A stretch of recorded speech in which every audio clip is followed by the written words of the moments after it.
Hello, thanks for watching my tutorial today. I'm Jan, and this is Jan's Stampin' Cafe, where I share my passion for paper crafting, and I hope I inspire you to create and share your projects over at Jan's Stampin' Cafe Facebook page.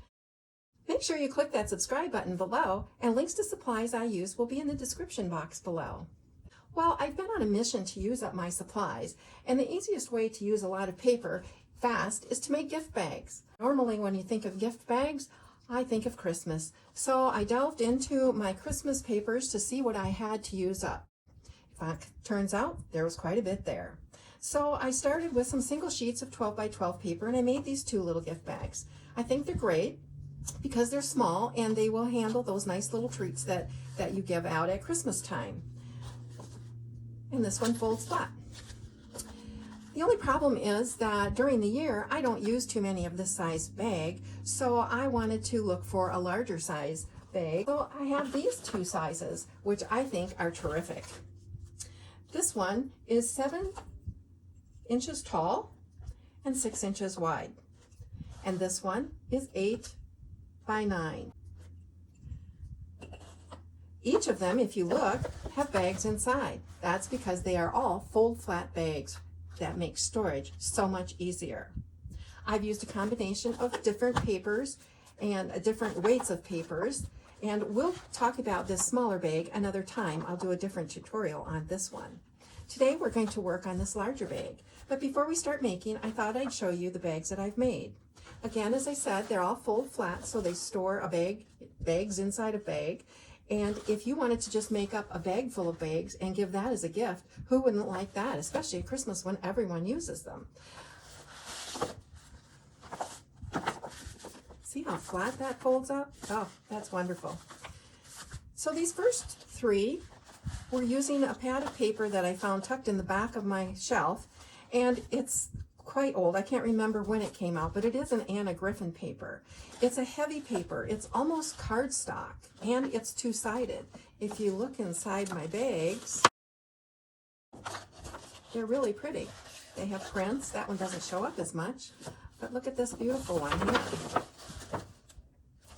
That one doesn't show as much either, but the outside is blocked with Christmas trees. Let's take a look in this one. I think the print will be more visible here. There we go with the stripe. And you can hear from me closing them that they are a substantial weight of paper. And I think it's a great size. It would be sturdy to hold a candle or jars of treats. If you make up jams and things that you give to your friends, that'd be wonderful. These do take 2 sheets of 12 by 12 paper. This one is actually a lighter weight paper. It is from Stampin'UP. And they do make really pretty designer series paper, and it is a substantial weight for paper, and it's two-sided as well. The way I've constructed the bottom, it does create a nice strong bottom, so I wouldn't hesitate to put the candle or the jar of treats in this bag either. I have made several tags too with the leftovers from what was in that pad of paper. I have this one sheet, which you can see, here's my last one, and I just cut these different prints apart and use them as tags. They're very, very quick and easy tags. I just put a piece of cardstock behind there, and it gives a nice large place for signing your card. Added a little glitter mat and some beads, and you were done. Didn't have to be a lot of work. The day I made this one, I decided, I want to do some rosettes. I haven't done rosettes in a really long time. So I dug around in my supplies and found some bits and pieces that I could add to the front of the rosette. And on this one, I simply added a die cut shape and layered it. So there you go, really easy. They go together really fast. The dimensions for this bag came from Mixed Up Craft, the talented Sam Calcutt. What you're going to need to start with is your score tool and 2 sheets of 12 by 12 cardstock. Now, if your paper is directional, you'll want to make sure that the top is at the top. And we'll start scoring. We're going to score the front first. Now remember, these bags have a fold in the back so that they'll fold flat. If you don't want yours to fold flat, you'll leave that score line off, and I'll point that out when we get to it. So we're starting with our front piece of cardstock. This is the top of your bag. We will score down the 1.5 inch line to 7.5, and we stop. And then we'll score at 3 inches all the way through. And then we'll score at 11 inches all the way down. Now rotate your paper clockwise 90 degrees so that now the top of your bag is over here. If you're directional paper, this is the top of your paper. And now we'll score at the 3-inch mark all the way down. And then at the 4.5-inch mark, only to the second score line here. Remember, we did 2 score lines. We want to stop at the second one. Now, if you want to take a ruler and come all the way down to this bottom section and score here, you may do that. I find it easier to simply flip the paper over and score at 4.5 to that first score line and stop. So that is the front of our bag. Now get your second piece. We will score the back. Again, the top of your bag is up here. Your directional print would be facing up. This is the top. And now we will start at 1.5, and we'll pull that score line all the way to 7.5 and stop. Okay? And then we'll go to 3, all the way down our bag, all the way down the cardstock, and then 11.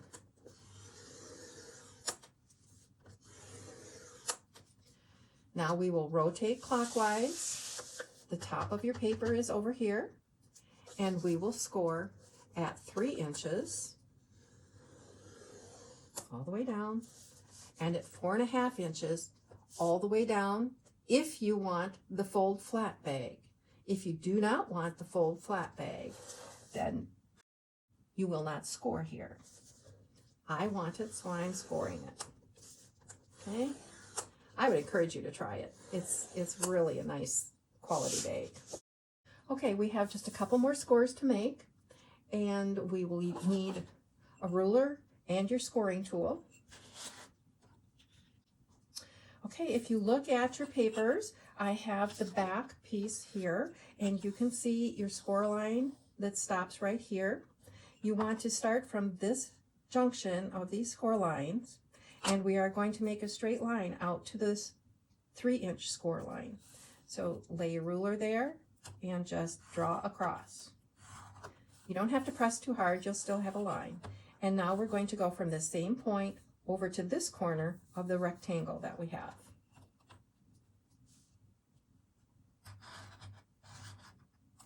And that creates enough of a score line for us that when we're ready to fold, it will fold easily. Now we're going to repeat that on the front of the bag, on the front piece.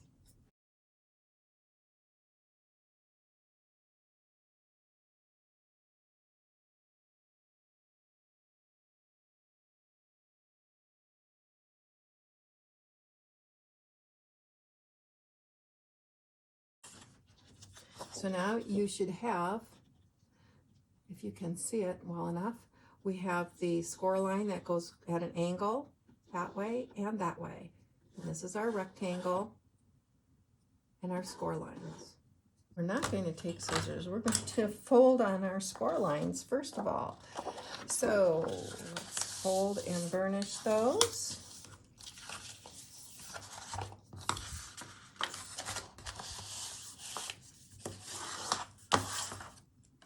And then this one we're going to fold the other direction, but we don't fold all the way through. This is where our triangle is.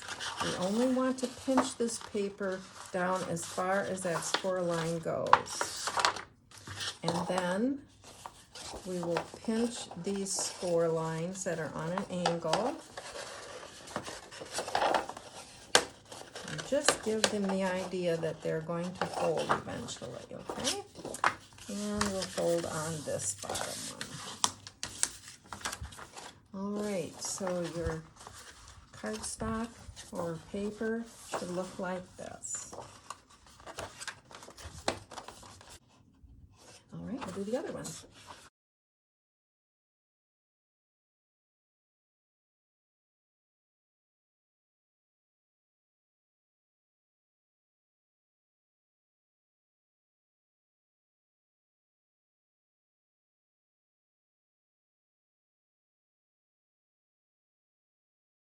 Now we'll take our scissors and we're going to do a little trimming. All right, if you can see all of my score lines, we have a little rectangle over here on this side. We want to cut that completely off. So using your scissors, cut straight up and cut it off. And then we want to take a little wedge out of this tab. The reason being that when we fold that in, it won't run into anything on the inside, and then it will lay completely flat in there and not cause you any problem. Now we'll cut on this score line, cutting straight up only to this first score line here. Okay, don't cut any further than that. And then we're going to cut a small wedge off of this, and we'll cut a small wedge off this outside edge too. And again, we're only cutting up to that first score line.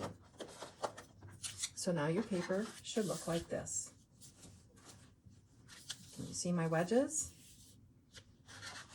Okay, now we'll do the other one the same way.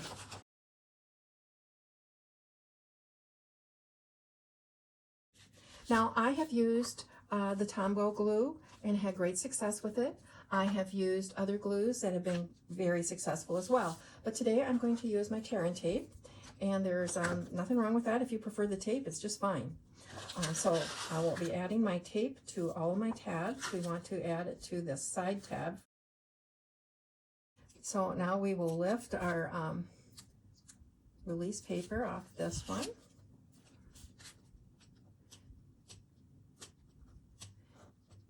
You know, the only time these papers give you a hard time is when someone's watching you do it.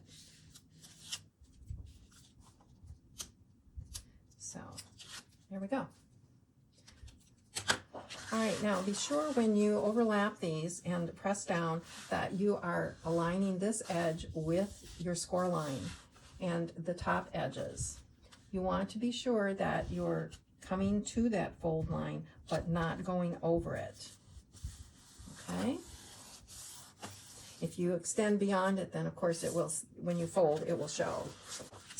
Okay, now that we have that together, we're going to make some marks for the handles. We'll be marking with a pencil at first. We just want to come in, this is our side, so we want to come in 1.5 inches from that score line and just put a light pencil mark. And then we'll come in 1.5 inches from this score line and put a light pencil mark. And then this is the other side of our bag, so we want to repeat that here.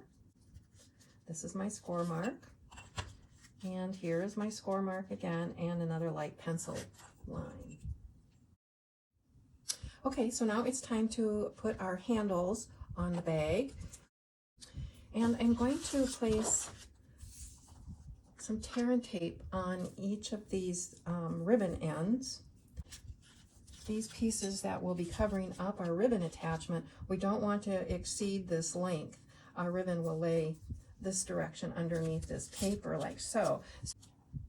These pieces are 1.25 inches for my bag, and I would prefer them be 1.5 inches, but to tell you the truth, that was the scrap I had, so I'm making it work. I just am adjusting the depth of my tape on my ribbon. And we're going to put the tape end of the ribbon right next to our pencil mark. And again, we're going to not exceed the width of our paper. We want that to be hidden under the paper. And then be careful when you're adding your second one that you don't twist the ribbon. Again, pull the liner off and lay that down next to your pencil mark. We will put these on after we close our bag, but I'm just checking to make sure that my ribbon is not sticking out the bottom here. Okay? So we'll turn this over and take a look. See, I did exceed the distance with my tape, so I'm just going to roll that back. And I have found I can just lay my scissor right here and trim that right off, right at the edge of the paper. So now that our handles are attached, we can close the bag, and all we need to do is to fold one side over. We'll lift our release tape and fold the other side down. And I'm going to turn this around so that I can reach it easier. Tear and tape is wonderful when you're doing these kinds of projects. When I do them with glue, I tend to be a little bit messy sometimes, but I like the glue because it gives me the wiggle room, the wiggle time, where I can get things adjusted so it's totally perfect. So now again, I just want to match up my top edge with my scored line and press that down. All right, our bag is taking shape. Next thing we'll do is put our covers over our ribbon. Now when you apply these to your bag, you want to make sure that you're lining up your edge with the top of the bag. You don't want it to be sticking out over the top. You want it down inside. We'll do the same thing on the other side. This is the Take Your Pick tool. It is a wonderful tool. It has lots of different attachments. As you can see, I'm using my piercing end to pick up the release paper from the tear and tape. The other end has a putty on it for picking up your small pieces of sequins and, you know, jewels, that kind of thing, or even small pieces of paper. I've even used it to pick paper out of the die when I'm done die cutting. This also comes off and has a stylus that fits in there so that you can score with that.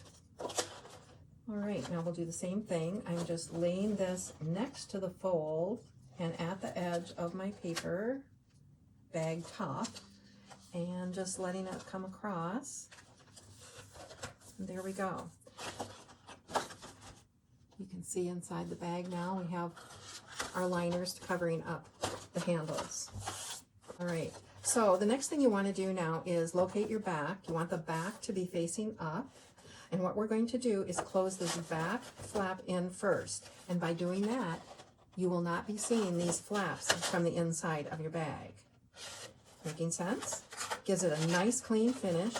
And also, by tucking that in like that, we can keep it square while we're working on it. So we'll add a little more tape here. Make sure you put that tape all the way out to the edge along here because you don't want any gaps. I'm only putting one piece on these small flaps because this front flap is going to wrap around and hold it in place like so. All right, so we have our back flap down. It's holding the bag nice and square. All right, so we'll close those flaps in first, and it will help you to keep this, having this flap in first will help you to keep your bag square as well when you're closing it.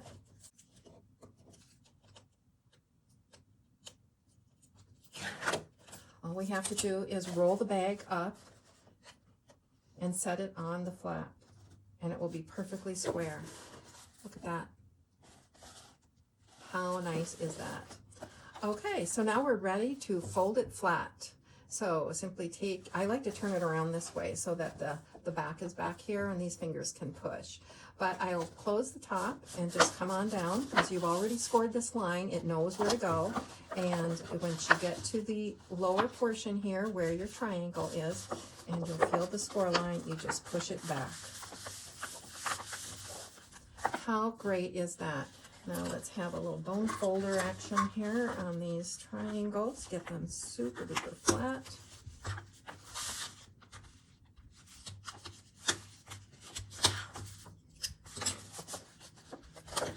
Oh, these are the greatest bags. I love these. Look, a totally finished bag inside there. You can't see the flaps.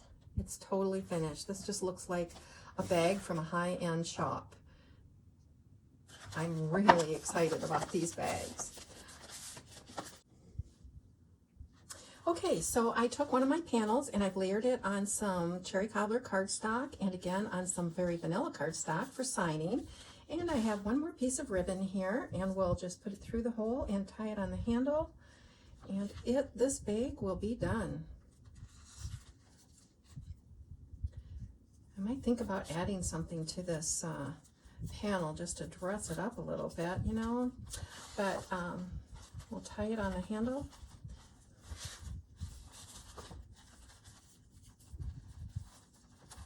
And there I go. I have another beautiful gift bag for my Christmas gifts. I am so excited to be getting these done early and using up my old but still wonderful designer papers that are taking up space because, you know, every year there's more beautiful paper to be had.